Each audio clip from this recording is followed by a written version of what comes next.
میرے بزرگوں، بھائیوں اور بہنوں، ہم غریب عوام کو پٹرول اور ڈیزل کی قیمتوں میں اضافے کے بوجھ سے بچانے کے لیے 28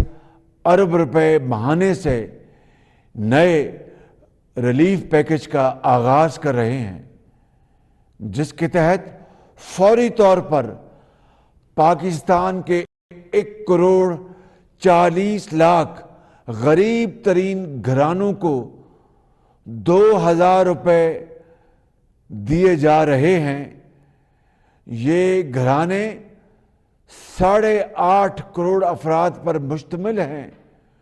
جو پاکستان کی کل آبادی کا 1/3 حصہ بنتا ہے۔ یہ اس مالی امداد کے علاوہ ہے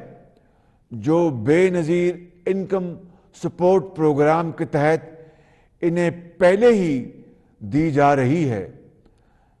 اور آئندہ مالی سال کے لیے اس ریلیف پیکج کو